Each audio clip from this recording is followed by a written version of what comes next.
So let me talk about this. And I mentioned to the other signs, I'm trying to do the love reading in a little bit of a different style, mainly so that I can capture all the different narratives. So let's talk about this. We have here an earth sign. This is a Taurus, a Virgo, or a Capricorn, their sun, moon, or rising. This is the Page of Pentacles, okay? When I look at this person, I always feel like it's somebody that can be a little bit more on the materialistic end.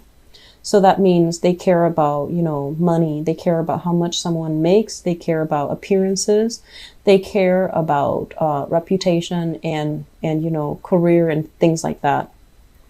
It doesn't mean they're unethical, but I also feel like it's somebody that talks a lot about money, how much they have, how much they don't have. It's somebody who places a little bit too much emphasis on material things, security things. And I'm also feeling as well, their income, their spending always catches up with their income. So that means they can be making, 200,000 a year in whatever unit of currency that you're thinking of. They can be making like 200,000, which is a lot of money.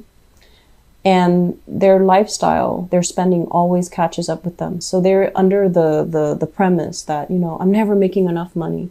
And when you have conversations with them, it seems very, shallow. It seems like there isn't any depth to it, and it can seem a little bit superficial. Okay. And I feel like there is a big sense of misunderstanding between you and this person. You might feel like, oh, they're so materially, bound to, they're so materially focused. How can I have a relationship with this person? How can I even have, how can I have more soulful connection with this person? Because there's so much on the surface, and I want something a little bit deeper. I want something a little bit more philosophical. So you have to also understand where you're coming from versus where they're coming from.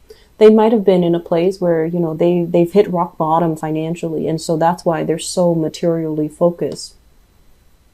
And that's why they're also bringing that into their relationship. Whereas from your end, you're very, very innovative. You're ingenious when it comes to finding alternative ways of making money. You might also you might have also grown up in an environment where there was a lot of prosperity, a lot of wealth. And you never had to worry about financial resources the way this person does. And so if you're kind of faulting them for these things, you want to be a little bit careful, okay? Not everyone has the skills, the way that you do to kind of like cut ties and start over, or, hit bottom and then hit rock bottom financially and then bounce right back. So I do feel that, some people are just innately they're like this, but I feel like you're with somebody that you feel is a little bit too materialistic for your taste. And I also feel like there is very strong attraction as well. I'm sensing it's somebody who's very exotic. Usually when this Nine of Pentacles comes up, it's usually somebody who is of darker complexion. And it's somebody who is just, very, very worldly, very exotic. They dress really well. They look really stunning. They always look very clean and made up. And, they just dress really well. And so it could be some of you are with this person because you like the way that the two of you are seen together. You like as well the way that they look, or the way that they look when you're with them, or the way that other people look at you when you're with them. But altogether, this is, I'm sensing as well, it's a relationship that doesn't have a lot of substance. And I feel this is somebody that is new, emerging in your life. This is not somebody that, you've been dating for a long time. I do see a lot of independence between you and this person, where they're giving you the space to roam and to do things, and you like that. But on an innate level, there isn't enough emotional investment to really tie the two people together. Okay. So this is workplace romance. This is people admiring your skills, admiring your business acumen, and they're also admiring how hard you work. Okay. The Three of Pentacles is usually finance related. It's somebody that has a lot of skills, that is, you know, in a position where they're telling people, you should do this, you should do that. And I feel this is your energy, where you're telling people you're able to, I feel like, train people, or you're able to help people solve problems, and you're doing it in a very skilled and methodical manner. And as a result of it, somebody in your work environment is really admiring you. I feel like they're trying to keep their distance and they're trying to be very professional, but you can look in their faces, and sometimes they look at you and you catch them looking at you. Well, they're interested. So we have some, it could potentially blossom into romance, but you're purposely keeping things very platonic, which is very smart of you. I also feel you're not feeling that person. Okay. We have here the Three of Swords, which is basically not really feeling it, not feeling that flutter in your stomach, not feeling your heart beat when the person is around. But I feel like somebody is just admiring you, but it feels very unrequited from your end. Okay. So I do sense this is the month, in the month of November, they're going to make themselves known. They're going to say nice things about you. They're going to also possibly, I want to say, like, you know, throw in some nice compliments your way, or complimenting you to other people. And it's going to make you you're going to be made aware that they have, you know, romantic intentions for you. Whether or not you go ahead with it, I just don't feel like dabbling in office romance is a smart move. So just be careful. Okay. I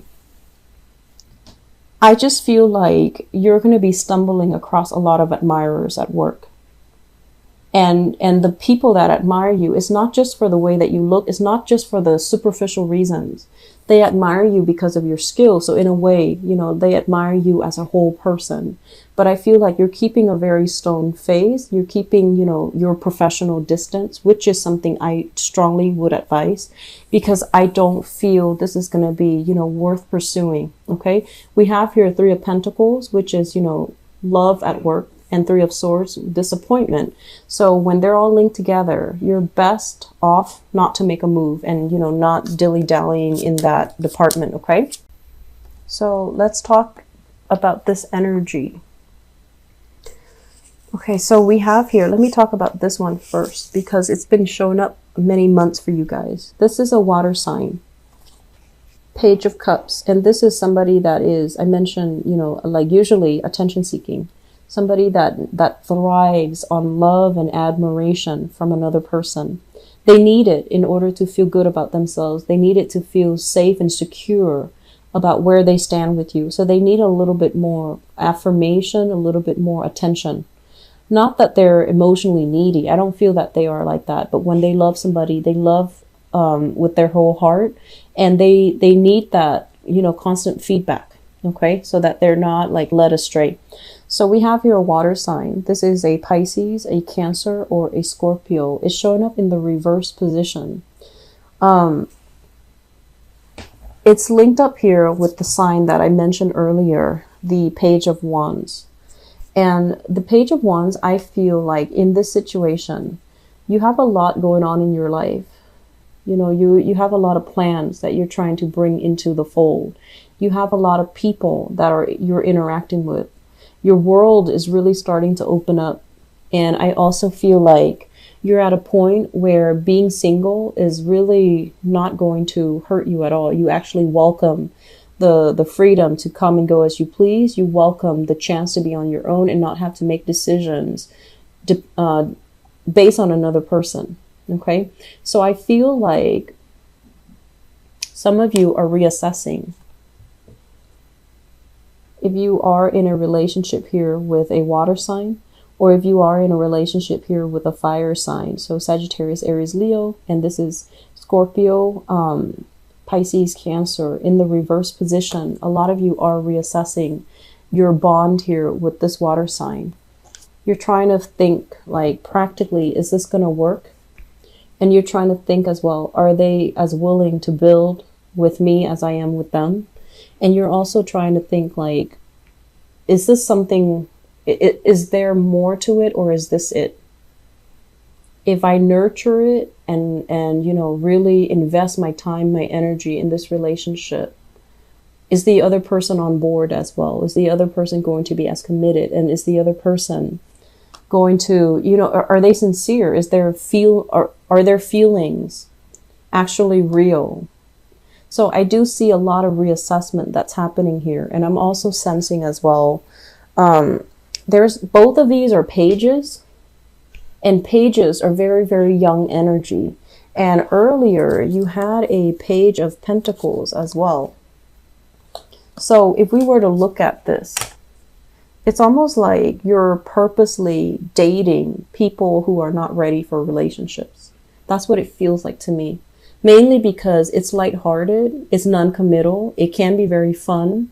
And I'm also sensing many of you are shifting partners, going on a date Monday with this person, Tuesday with another person, Wednesday with another person.